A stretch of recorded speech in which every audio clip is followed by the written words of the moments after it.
Good morning. Ngasi message hai bata yeng minute ka message la ke hai bata ko hai disi dai na khai do ko card 1 2 3 hai na ko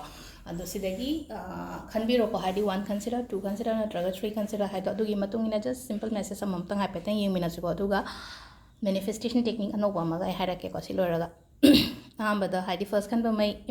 improving health hai na lai ko isha na ba na tra imung manung da na ba ko pa ma ma le raga di hai di fagat pa ko pa mai na ko ina believe tawrasi ko sisa ado thuna su pha ba oiro ko hai di na ba khot pa le raga de aduga number 2 ko number 2 sina hai di remain positive hai na hai ko hai di matam chupada hai di apha ba khallo ko phata ba khan ganu ko number 3 gi sina hai di communicate clearly and hai se da wari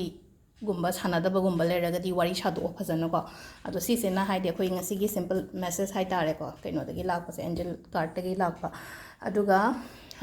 ngasi gi aina sum takadaba manifestation je khoi chini da tawba hai tare ko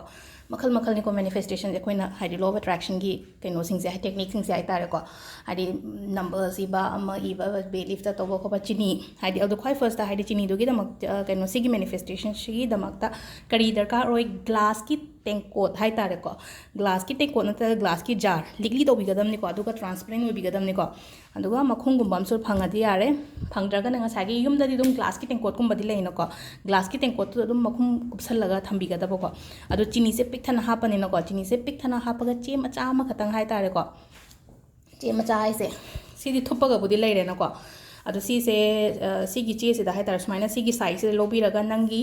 wish to iyo basa hai tare ko hai di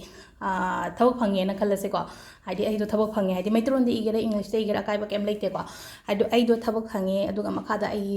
tolopa su phange khole kai na ga hai di ko adu affirmation hai tare ko sije ko aduga che du na kai gumma yam pa ga di smaina thupa matam da ai rom da thupchalakpa aduga sise ngasai gi ai gi chini du gi marak to da hapchalaga ne thambi go basi je aduga thambasi da kamra ngata ta uda mafam gum na thammo adi awang da thangala thamgera keno to ge aduga nangi pot to oira kan da hai tare ko nangi pot to oira kan da sigi chini je lokthoga koi u makhong gum kai gum da haijan biyo hai di kakcheng na kai na chagi na ba hai tare ko ado si je